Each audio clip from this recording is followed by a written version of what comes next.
FightHype.com here, cruising with George Kambosos. George, we've been through the gym today. I just want to talk back about 2 weeks ago, stepping out onto that massive big stadium at Marvel Stadium. We're going to go to where you first ever fought, at the Punch Bowl, the Croatian club here in Sydney. Does it sort of shock you a little bit, or how far you've come from the smaller shows to the bigger shows in America, and now such an iconic stadium as Marvel?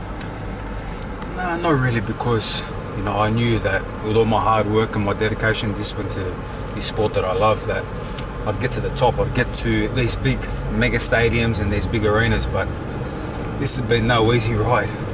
People look at it now and say, wow, he's fighting at a big stadium and all the bright lights and everything, but this has been a relentless, ruthless grind to get there. And obviously we're going to see firsthand where I started. The local club show where I was selling tickets and doing anything I can to put my name out there. Doing the raffles, doing the raffles, doing everything I can to get to the top. And that's why I love it. I had that chip on my shoulder back then. I still got that chip on my shoulder because I still feel in my mind that I'm still there. I'm still in that position of I'm fighting, and I'm fighting to prove something. I'm here to prove something, and it doesn't matter Croatian club, local show, or local club show, or Marvel Stadium, mega stadium fight. I'm still out there trying to prove something. And I think when you're trying to prove something and you got that chip on your shoulder, that's a dangerous fighter, because they don't get content on what they've achieved or what they're doing. And tickets, we've had a lot of, you get a lot of DMs come through. For those who don't know, the GAs and all the rest of them, they actually haven't gone on sale yet, but ringside is officially sold out. It is, yeah. It's within 30 hours. Ringside literally sold out. It was incredible. All corporate suites sold out. Obviously, general admission April 22nd. Get on the waiting list right now. Get on anything you can, because this thing is going to sell. They said that many years ago. They said Kambosos is not a seller. Well, the proof is in the pudding. There, you can see it. This is big. Melbourne, Marvel Stadium. I'm bringing all the belts back home. I'm fighting a guy who's got another little piece that I'm going to collect. That I will collect. So 2 undefeated guys. I'm in my prime. I know he's not in his prime yet. That's where I'll obviously he'll find that out real quick. But this is a hell of a fight, a big fight for Australian boxing, and the biggest. You can't get any bigger, and we'll continue doing what we do best. Because one thing I was touching on today, and yourself, me, and your father, we all agreed on, and this is I can have an opinion on this, is the lightweight division is such an iconic, hot division right now. We can name 10 fighters that are very, very big stars in the world of boxing, and you're the top dog of that division. You know what I mean? In terms of Lomachenko, Haney, they're both sort of as big as names as sort of each other. It's not like you have to really sell this fight. These guys, people who know boxing. But I said it from the start. It doesn't matter if I'm fighting the local cab driver, which I was never going to do. I would have sold this thing out, because I'm back. After 5 years, I'm back fighting at home after I achieved all these belts and beat the best guy. So it doesn't matter who it was going to be. And that's where Haney's got to understand that all you're bringing is that half a piece that I want. And that's it. That's all I want. You come to the fight, you get your pay. Hell of a pay too. I don't know why all these excuses of him taking less, or he's only getting a small amount, or he's taking less to make this fight happen. That's a load of shit. Really? You're getting millions and millions of dollars. So come here and we put on a great show, and I can't wait to beat him, and not only beat him but beat him up. But it's exciting, very exciting, because I know where I've come from the trenches. You're going to see exactly where I come from, and that chip's still there on the shoulder. It will never go, and the day it goes will probably be the day I hang him up. Shout out to the boys on Boxing Central. They did a great interview with you down there at Marvel Stadium right before you went out and did that press conference. They did. They actually saved me, because I reached out to him and I needed a haircut. I've been so busy, training in the trenches, but obviously in a lot of meetings, a lot of things to get this fight done. And obviously this press conference came real quick. They said we need to be in Melbourne, and I didn't get a chance to get a cut. So I know the boys are, they're young guys, and they know their way around Melbourne. All right, let me reach out to the boys and see if we can get someone to cut my hair. And they came to the suite early in the morning on the day of the press conference, got a nice cut. And so you know what? Get the cameras on. Let's shoot. Let's talk. And it was good. Good guys in Australian boxing, like yourself. Good guys, and that's all I like myself around. You know, the guys that know boxing, the guys that support boxing and support, you know, fighters like ourselves. Not guys that just have these favourites and, you know, biased, you know, push towards. You know, guys that are even. You know, if I'm doing the wrong thing, I expect you to say, look, George, you're doing the wrong thing. I don't think that's the right way. Not just continuous favoritism like we've seen on other certain sites. But at the end of the day, we always knew this would happen. I'm in the position now where I've put in the work. I've brought everything back home and in the biggest fight in Australian boxing, and I get to have the good guys around me to give that insight. You know, like yourself, FightHype, Boxing Central.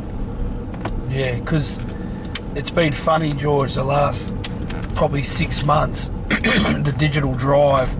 There's a lot of people now trying to sort of come on the bandwagon. George, you sort of sit back and you're acute with who was on board and who wasn't on board. Have you felt that the last 6-7 months? A lot of people are trying to jump on the bandwagon and now reach out to you and give you certain attention where they didn't give you any attention? Yeah, look, there's a lot more attention coming our way, and everyone wants a piece. But you know, I'm very smart. I'm very. I got a good memory. Yeah, I'm a fighter. I get punched in the head. I think my defense is very underrated and very sharp, so I don't get hit as much as, you know, most fighters do. But you know, I still remember. I still know the ones that have supported and the ones that read me off, ones that didn't want to see me win. Because there's a lot of people in the media and a lot of people in the supposed odds boxing, you know, Australian boxing, you know, guys that know their thing, guys that know, you know, the sport, the experts supposedly, that didn't want to see me win. They didn't want to see this underdog, this guy that, you know, no one supported, no one gave a shot, get to the top and do it. So I remember all that, and I haven't forgotten. And when this big fight, you know, happens, they'll say that I haven't forgotten. George, also talking about some fighters, and we spoke about the lightweight division being so good at the moment. Kambosos obviously headlining it. We look at Lomachenko, we look at the Haneys, the Garcias, you know, the Gervonta Davises. A great question that came out from the Boxing Central, shout out to Matty Maestro, was, will this be over the next 2-3 years sort of the Kambosos roller coaster here in Australia after you take over, you know, take out Haney, you know, you potentially could be fighting another one of those big names.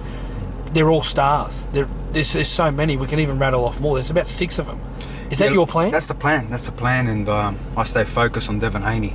That's the kid in front of me right now. I have to take him out, and I will take him out. But I got big dreams. I visualise, you know, deep. I manifest all this, and I knew I'd fight Devin Haney. You know, regardless of the way this all happened and Lomachenko's deal was in place, I wanted Devin Haney as much as I wanted Lomachenko. I wanted Devin Haney as well, because I want to put that full stop on this talk with that belt that he never had the pleasure of winning inside the ropes. You know, so at the end of the day, business is business, and you ask anybody behind that camera, if a better deal works in favour for you and your family to put a, you know, secure your family, what deal are you going to take? If you get an offer to go get $100 an hour or go work somewhere for $4 an hour, what are you going to do? You're going to take the best deal. But the way it all worked out, and he shot himself in the foot, and he turns around and says that, you know, I was stuck in this position. Hell, you're not my mandatory. I could have fought anyone. Could have made this a big deal against anybody. But I pushed as soon as the Lomachenko was not available, and that deal couldn't happen because he's doing his thing in the Ukraine, which I support and respect. Haney, you said you'd take the same deal, and look, yeah, he did. But it's not the deal that he wanted. But it's good. I'm happy that he signed the contract, and you know, we got a fantastic fight. That's what I'm looking forward to. But you know, this is going to be a long time. This is going to be a long road. I've got a lot of you know, big fights, you know, big ideas, and I just keep focusing one by one, round by round. I'll continue to win. They can doubt me as much as they want. No problem. I keep doing what I do best. George, is that, I think it is, one of your biggest attributes, the mental side. Where do you get this from? Like, mentally stronger than any of these fighters. You know what I mean? When we look back at the Tiafoe fight, many believe you had him beaten mentally before he hopped in the ring. He didn't. Him and his father were talking a lot of smack Where do you get that mental side from? I'm just, I think from my hard work, for starters. The hard work, the relentless training that I put in, the belief that I have in my training, that I back, and to beat anybody, and put me in with a heavyweight champion, and I feel that I can beat him. Obviously, that would never happen, but I have that drive, that mentality, because I train so hard. But again, I'm a warrior, I'm a Spartan warrior. It's the bloodlines, and we're built so tough, we're built so zoned in and mentally strong that I just see the weaknesses not only in the physical side of things, the way they fight, but mentally. I just see it, and I saw it already in Devin Haney. I didn't think it would actually happen that fast, but you saw some things straight away. He was a bit nervous, stuttering in that. Yeah, he stutters a lot for a guy that's supposedly this defensive kind of guy. That stuttering's not a good sign. You see me, I never stutter. I'm always zoned in. I'm always very sharp with what I say, and it's not a good sign. And after this fight, the beating that I'm preparing to lash out, it's going to be worse. But that's all one part of it at the end of the day. We've got a job to do in the ring, and as much talk as we want to do, he'll talk, I'll talk. I'll break him down before the fight. I know I will, and I already have. But we'll do the business in the ring. That's where the talking is, and we saw it in the Lopez fight. He talked, I talked a hell of a lot too, but he talked a little bit stupid as well. Things that didn't make sense. Yep. And I put a beating of a lifetime on him.